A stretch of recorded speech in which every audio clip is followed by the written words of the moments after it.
G'day everyone, welcome back to another video on the channel. So with the AFL preseason coming right around the corner now, in today's video I'm going to be going over a bunch of AFL players who I really think could benefit off a massive preseason. Now of course every AFL player needs a massive preseason to succeed, but I'm just wanting to highlight a few specific players that I really think could go to the next level if they are to have a massive preseason. So make sure to leave a like and subscribe if you're going to enjoy today's video, and let's get into the list. Okay, so let's kick off today's video in no particular order. I'm starting off with 𝘚𝐼𝐻𝐷𝐷 from the Adelaide Crows, the key forward. He's a player that's definitely probably been in these sort of types of videos for multiple years now. He's just really failed to explode as that high draft pick he once was. But the second half of the year, he really started to come to fruition. I think he kicked around 30 goals from round 11 onwards, and really did show his strong marking prowess and goal kicking ability, and just really high athleticism as well around the marking contest too. And he is a player that if he can just maybe gain a few kilograms more in the off season in the weights room or in the gym, you know, he could explode next year. He has got really good potential shown in the second half of the year. He could really go to the next level and potentially maybe be a top 5 placer in the Coleman medal, kick 50 goals. I think it's really possible for him. And also considering where Adelaide is at that situation where they really want to start chalking up wins now, and I think Fogarty is one of their main plays, one of their key plays of their spine to really excel next year.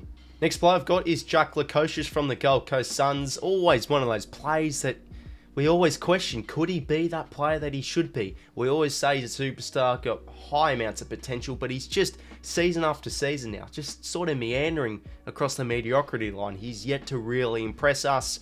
We always know him sometimes he's a bit of a bruise-free player. He's a bit unaccountable sometimes, doesn't like go, you know, doesn't show much intensity around the contest sometimes, but he's played in multiple positions now across half-back, centre-half-back, on the half-forward line, deep forward. He's just yet to really grasp and find his position. I just feel with the Sun situation, they really want to make finals now. I think they've got a strong list. If they can keep healthy, I have a really good belief they can make the top 8. And I feel Lukosius is one that the coaches really need to rally around him, get him stronger, and just get him more, you know, acquainted to the contest. I think that's probably his weakness. And also, of course, find his position where he plays best. That's probably the main thing that the coaches really need to get out of Lukosius in this preseason.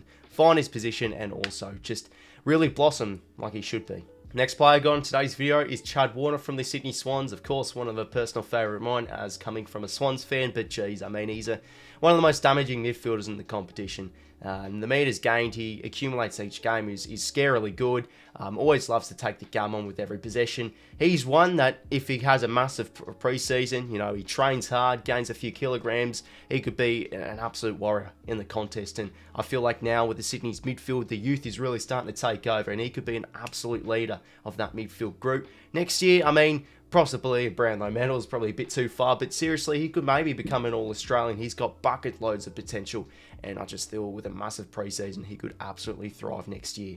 Next player I've got is a pretty interesting one. I've got 𝐤𝐴𝐿 𝐼𝐻𝐿 from the Brisbane Lions. If you are a normal viewer of my channel, you know I love this player. He is just a really, truly underrated, gifted footballer across halfback for the Lions. And just looking at the Lions now, they've got Dan Rich. They've got a few young players in there too, like Ainsworth. They picked up Connor McKenna. Also, of course, 𝘚𝐼𝐻𝐿 𝐼𝐻𝐿. I just feel that with 𝐤𝐴𝐿 𝐼𝐻𝐿, if he can really blitz in this preseason, he could become maybe a 40-man All-Australian player. I just feel if he finds more of the football and uses it to perfection like he always does, with a massive preseason, gain a few more kilograms as well, you know, he could be a lot more of a stronger player in the contest too. That's probably one of his weaknesses. Could potentially be in the mix for the All-Australian if he does blitz it next year, and he could be one of their, you know, true leaders and best players across halfback with the aging Dan Rich now. I've got another Gold Coast Sun in the video today. I have Elijah Hollands. Now, a player that is truly a slow burn sort of prospect, picking up very early in the 2020 draft, missed out on his debut year to get a game, and finally did get a game in the second half of the year against the Brisbane Lions this season. And yeah, just instantly from the get-go, really blitzed it across the wing. High damaging per disposal sort of player. And yeah, just really continued that consistency right to the end of the season. Got the NAB Rising Star nomination against Hawthorn with 2 goals and 23 disposals. And he's a particular player that I personally feel could really benefit of a massive preseason. Now, he's acquainted now to AFL football, he's gained experience, and if he can use that now with a bit more motivation, a bit more knowledge, and just really have a strong preseason, you know, he could maybe be a top 10 player in the Gold Coast Best and Fairest Award. He's shown that now he can play at AFL level, and hopefully, potentially, if he can absolutely blitz in the preseason, could go to the next level. Moving on now to the next player, and I have gone with 𝐷𝐶 𝐼𝐻𝐿 from the Geelong Cats. Well, what a season this young man did have. Instantly came into the side and just instantly made an impact, being able to lock down on some of the competition's premier key forwards, and of course in the grand final, shout on buddy Franklin too. He was awesome this year, and I've got him in today's video just because I feel like he's a particular player. He's young, he's won a premiership, he's a player that doesn't want to get too complacent. You know, if there's ever the premiership hangover for the Cats, hopefully it isn't this man of 𝐷𝐶 𝐼𝐻𝐿, because he seriously could be a top 5 key back, or maybe the best key back in the years to come. So if he can really knuckle down and just not show, don't get too complacent, of course, as just said before, he can really improve his game. So I just feel like he's got to treat this season as a season where he really wants to excel and win another flag, not get too carried away with the premiership last year, and he could seriously be an absolute superstar again next year if he's able to absolutely have a massive preseason. Now moving on to the next player, I've got Tom Green from the GWS Giants. He is seriously out of this whole list a player that I really think could maybe potentially benefit the most out of any player on this list today. Now this is because not only is he a talented footballer, it is also because of the Giants situation with their list. A lot of departures from their club. Bruin's gone, Bobby Hill's gone, and of course their main midfielders of Taranto and Hopper are out the door. So that sort of leaves a lot of space in the midfield with a few young stars in there, like Isaac Cumming, of course Cornelio, the now veteran, Tom Green of course too, Harry Perryman and Finn Callaghan. Tom Green is one that now he's had a few years in the system, he's gained kilograms and he's gained size as the years have gone by, but you know, he was really strong at the start of this year and sort of drifted away, but he was one that was in contention maybe early on for an All-Australian 40-man selection, but yeah, drifted away. So he's one that if he can gain a few kilograms, and he seriously could be an absolute bull in the midfield next year for the Giants and potentially be an All-Australian sort of player. You know, he's a really clean player in the coalface. That's what I've always noticed about him. Strong play too. Yeah, he's just one that I reckon he could just absolutely go to that next level if he's able to have a brutal and massive preseason. Move on now, and I've got Dyson Heppell from the Essendon Footy Club. It's a bit of an interesting one here because with the comparative, the other players on my list, he isn't like young and high potential. He's the captain of the Essendon Bombers, and he's one that maybe not necessarily physically, I mean, he can always improve physically in the preseason, but just like knuckling down and really improving the culture and also the standards of that footy club, because that's somewhere I feel like the Bombers have really lacked this year. Scott will be one of the main men to do it, but I just feel with Heppell, just really getting around their young players, getting around their, you know, around their playing list and just improving the chemistry of that squad is just one of their main problems. And if he can really knuckle down and get things right, improve the culture, I think the Bombers can seriously be out of the bottom 4 next year. I reckon, I rate their list, I think that potentially a decent chance to maybe even make finals, but he's just a player that I really think could benefit off a strong preseason. Moving on now to the next player, and I've gone with Harding Young from the Fremantle Dockers. Always a gifted footballer, this player.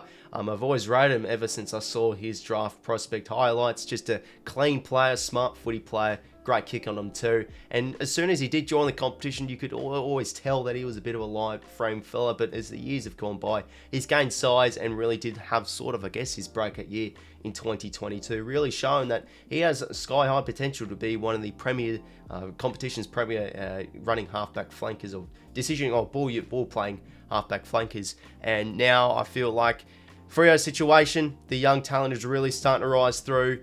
He's one that really could benefit of a massive preseason. I do feel gain a few kilograms, of course, will definitely help him to become a lot more acquainted, a lot more suitable in the marking contest. And if he's just able to use his skill and his size and just his, you know, improve his tank, of course, he could seriously blitz it next year, I personally feel. Next player I've got in today's video from the Hawthorn Footy Club, I've got Mitch Lewis. Now, he is a player that I felt really did have a massive preseason last year. He gained, I think it was around 8 kilos in the whole of the preseason, and now is around that 100 kilo mark, where is the ideal sort of size for a key forward.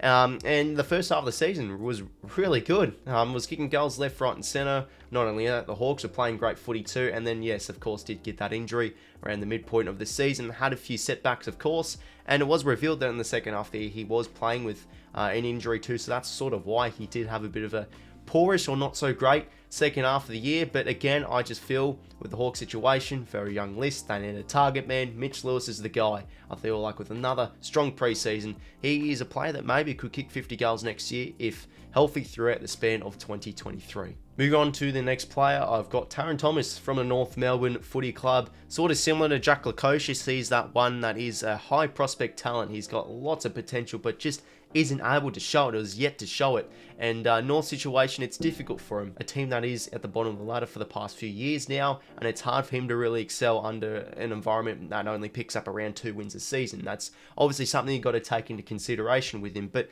as well, you know, there's a lot of problems off the field that he is having, such things as work ethic and not working hard enough, which was leading him to getting dropped and playing VFL footy. And we all know that he's a talented player. He shouldn't be playing VFL footy, so I feel like if he could have a strong preseason, get his mind right for footy, get his work ethic up, improve his tank, maybe gain a few kilos, he could seriously, again, you know, just be one of North Melbourne's shining lights next year. You know, they're a side that really wants to chalk up a few more wins now. I feel like they have made improvements to the list with Tucker and Logan, potentially a strong draft coming in too.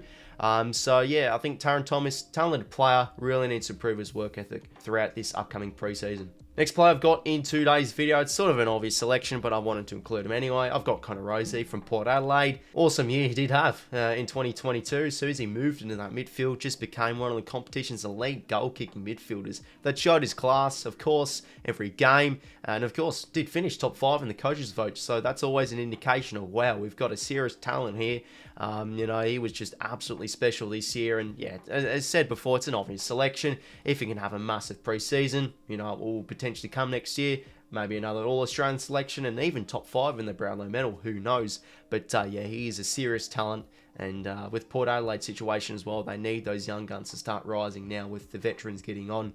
But yeah, he could seriously be a superstar, and a big preseason he could really do with this year. And for the final play in today's video, I've gone with Rowan Marshall from St Kilda. Pretty interesting selection here, but the reason why I've gone with him is because he did run the tandem ruck a number of times this year, of course with Jack Hayes and Paddy Ryder, but as soon as 2 of those players went down, Hayes out with the ACL injury, and of course Paddy Ryder did miss a few games with injury here or there. I felt he really blitzed as a solo ruck.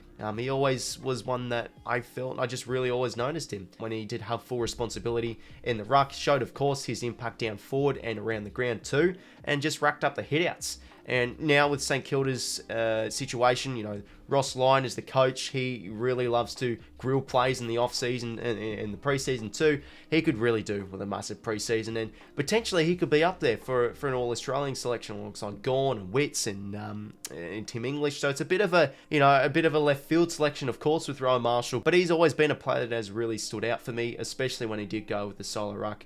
When Paddy Ryder and also Hayes was out. So yeah, Rowan Marshall, if he can have a massive pre-season, could potentially be up there for an All-Australian ruckman spot. So everyone, there is my list of AFL players who I really think could benefit of a massive pre-season. Feel free to comment down below and let me know what you think of my list. Would you add a few more players in? Of course, there are so many players we could go over, but these are just players that did really stand out for me, and I've chosen them in today's video. So I'd love to hear your fellas' thoughts down below. So fellas, that is the end of today's video. Thank you very much for tuning in. We are a week away from the draft, so it's sort of that awkward spot now where I'm just wanting to get a video out, so I've decided to go with this. So yeah, make sure to leave a like and subscribe if you wanted to enjoy, and until next time, I'll talk to you later. See you later, friends.